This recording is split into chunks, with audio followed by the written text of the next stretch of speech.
देख रहे हैं डार्क स्कैरी। तो चलिए बढ़ते हैं आज की कहानी की यार। दोस्तों, आज के सोशल मीडिया के ज़माने में हर कोई इससे जुड़ा हुआ है। उन्हीं में से एक मैं था। मुझे ओमेगल की लत लग चुकी थी।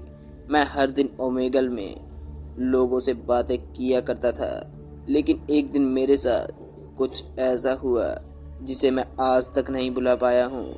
दरअसल दोस्तों, जब मैं एक दिन ओमेगल पर लाइव चैट कर रहा था, तभी मेरी मुलाकात एक लड़की से हुई।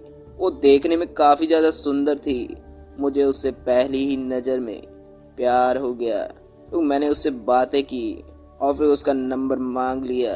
और अब हम दोनों ओमेगल को छोड़ डायरेक्ट कॉल पर बातें किया करते थे।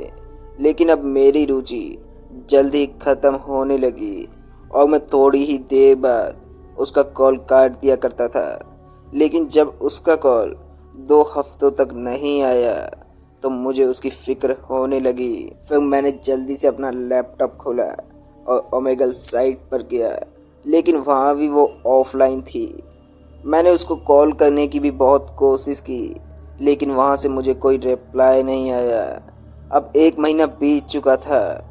मैं उसे हमेशा याद करता रहता था, इसलिए मुझे ऐसा लगता था जैसे कोई मेरे आसपास घूम रहा हो। एक दिन अचानक मुझे एक अननोन नंबर से कॉल आया और जब मैंने कॉल को रिसीव किया तो मैंने पाया सामने वही लड़की थी।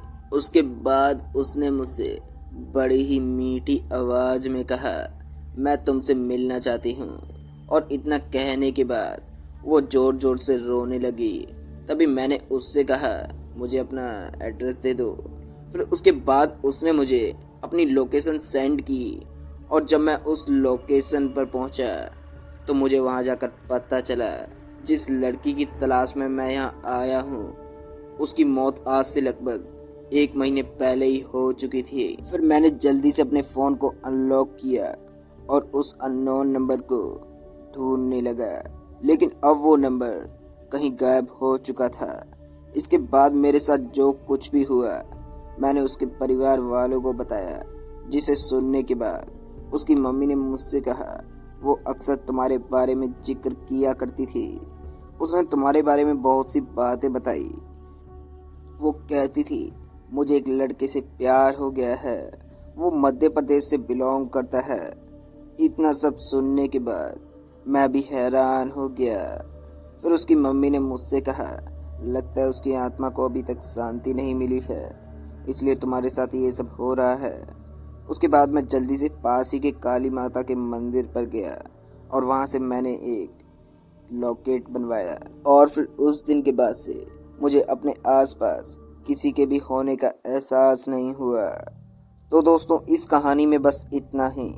कहानी आपको पसंद आई हो तो लाइक शेयर ज़रूर करें, और अगर आपके पास भी ऐसी ही और कहानियाँ हैं तो आप हमारे साथ हमारे इंस्टाग्राम आईडी पर ज़रूर शेयर करें।